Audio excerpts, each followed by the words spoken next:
sea cucumbers also have the interesting talent of being able to fight with their guts. So what does that look like?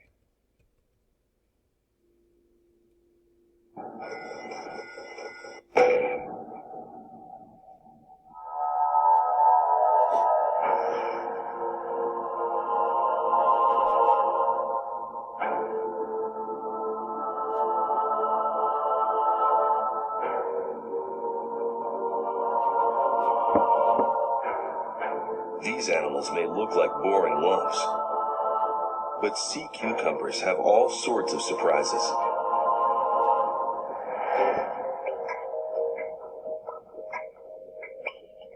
This hairy sea cucumber takes several hours to burrow into the sand. Its body now safely hidden, it's time to eat. It unfurls its feathery tentacles.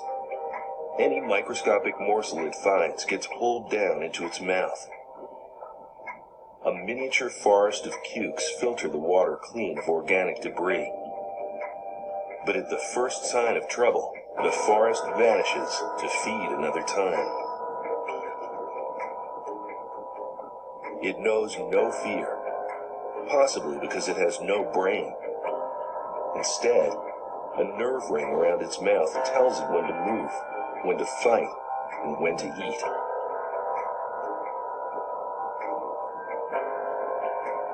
In the animal kingdom, there's no emergency rooms, band-aids, or kisses from mommy. Fighting takes guts.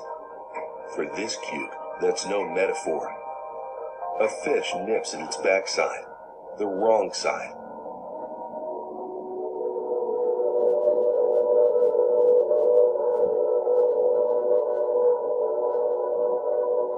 It expels its guts out of its very own ring of fire. Their filaments are sticky and toxic. If the fish gets caught, it might die. The fish wants no part of this fight, or this surprisingly resourceful lump.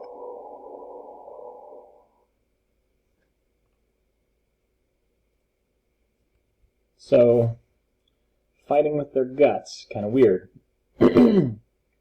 Here are some pictures of some different sea cucumbers, so you can see some of the diversity and variety of this group. Notice the size of the ones in the central picture, so small ones. And now we get to scotoplanes, or sea pigs. And I promised you that you'd get to see some of my stuffed animal collection. So this is my sea pig stuffed animal. Sea pigs also are part of this group. And they're kind of strange because you might notice that these things don't have that pentaradial symmetry.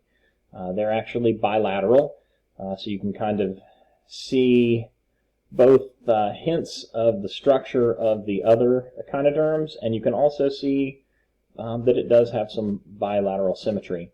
And this probably links back to the fact that the larvae of this group are bilateral. So kind of an interesting addition to this group. So it's not a sea cucumber, but it is related to the sea cucumbers. These guys live in the deep ocean floor. They move around with their tentacles, sifting out little bits of debris, organic material from the sediment at the bottom of the ocean. The one on the bottom right is actually blown up because it's been taken out of its high-pressure environment deep at the ocean and pulled up to the surface. These often are found in trawling nets where fishermen go through with a big net and just drag it along the bottom of the ocean and pull up everything, and they'll pull up some of these unfortunate sea pigs, and then they kind of balloon out when they don't have the pressure of the deep ocean pushing down on them. They're actually considered cucumbers. Here's one in motion.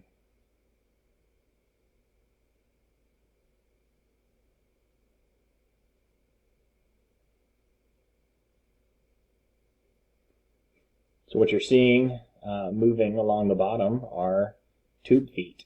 So the same structures that allow sea stars and brittle stars and sea cucumbers to move around, even the sea urchins. That's what they're using to kind of drag themselves along. Kind of interesting that their internal body structure is transparent, so you can see right through their skin to their digestive tract, looks like. And you can see all those tentacles at the front end with the grabbing bits at the end filtering out organic parts of the sediment. I like my stuffed animal better. Alright, so now sea stars, or more commonly known as starfish. So kingdom Animalia, I left off the domain, but you should all know the domain by now.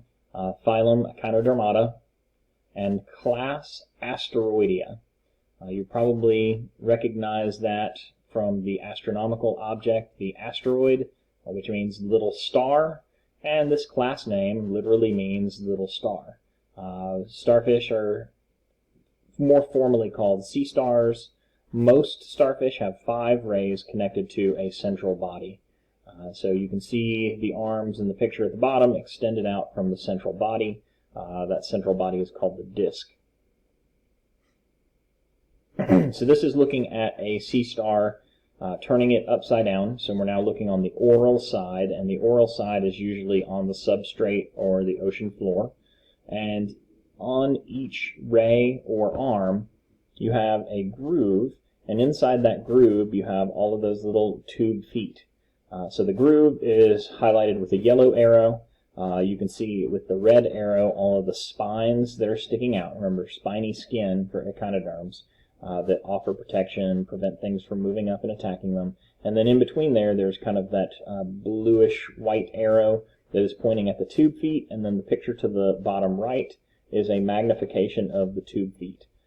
So 2 little rows of tube feet on either side of that groove, and they are what propel and move the sea star around. On the bottom of the arms are hundreds of tube feet that look like little suction cups. It's a little hard to see in the picture on the bottom right because that is out of the water. If they're in the water, they're constantly pushing water into those tube feet, expanding them, and then suctioning it out to make them stick. Sea stars have 2 sides. The top side is what you would see normally if you were seeing one on the bottom of the ocean floor. That is the aboral side. Aboral, again, means opposite from the oral side. The side that is down on the substrate is called the oral side. That's where the mouth is, and that's why it is called the oral side. The mouth is located centrally at the center of the connections of all of the arms or rays. The tube feet are in those grooves called the ambulacral grooves that run along each arm. The spines are the spiky bits that stick out protecting all of that. And then on the aboral diagram you can see a ray is marked. There's 5 rays for each of these 2 sea stars that are in this picture. There are spines along the top surface, the aboral surface. The disc is the central part of the sea star where the arms all connect. The terminal end of the tentacle is just the tip of each arm or ray. It's called the terminal tentacle because it actually has some ability to sense its environment. And there's also a structure on the aboral side which is very difficult to see in this picture. It's kind of a little off-white, almost wart-looking structure that's kind of buried amongst the rest of the spines on the disc. And that's called, the madreporite is actually the filter that allows water to move into the water vascular system of a sea star. So the oral side, kind of zooming in at that, the mouth is where the food enters, and you can see that pointed out in the picture on the right. The ambulacral alley or groove is where the tube feet are located. So it's basically a little alley or groove that runs down the center of each arm on the bottom, and it is lined with 2 rows of tube feet on either side. The ambulacral spines are the ones that are a little bit longer that stick out on either side of that groove, and you can see the mouth clearly in that picture. The tube feet used for movement and capturing prey. You can see them extended in the arm on the top right. The spines are made of calcium carbonate for protection. So once again, we've got a hard material that's found inside the animal, and that material, once again, is calcium carbonate. It's a common material for building hard structures in animals. You can see at the bottom right, that is a sea star trying to pry open a bivalve. So you're looking at, looks like the umbo side of a bivalve. I'm not sure what kind that is, but the tube feet are clearly out and attached to the shell. Alright, so review. What are those? Tube feet. What's their function? Locomotion, moving around. Suction cups, they can grab food, they can pry open clamshells, they can also exchange gases and nitrogenous waste. So instead of diffusing things through their skin, they've got a pretty dense spike-covered surface of their skin, but this is kind of a soft material, so they are able to get rid of some waste through that. That's, think nephrons, nephridia, excreting nitrogenous waste. The aboral side. There are 5 arms or rays, generally, that are extensions off of the central disk of the sea star. The madreporite looks kind of like a wart.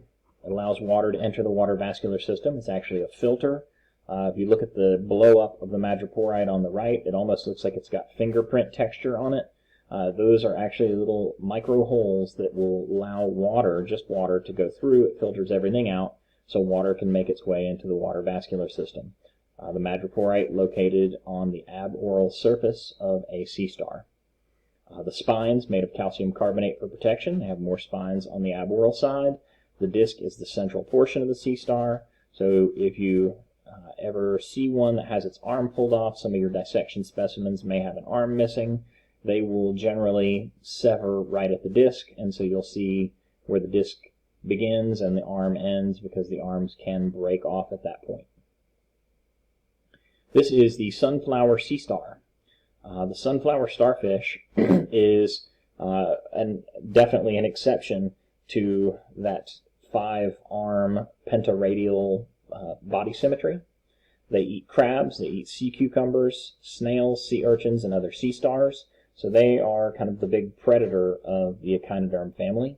The largest sea star, they can get up to 1 meter in diameter. They can have up to 24 arms. So the number of arms is not consistent, but I think 24 is the max documented.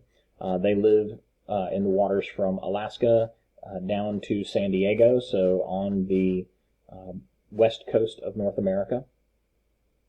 And they are related to sea stars, brittle stars, urchins, sand dollars, and sea cucumbers, everything else that we're looking at. Here is a sunflower sea star feeding.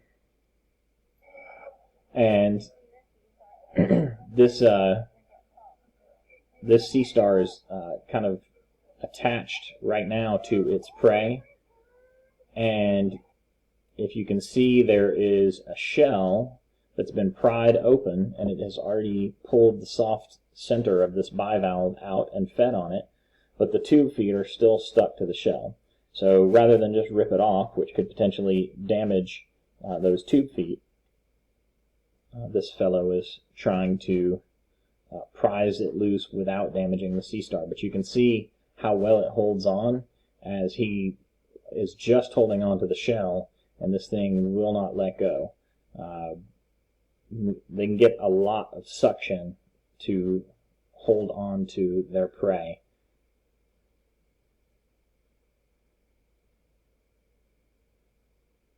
Alright, so review the opening on the oral surface.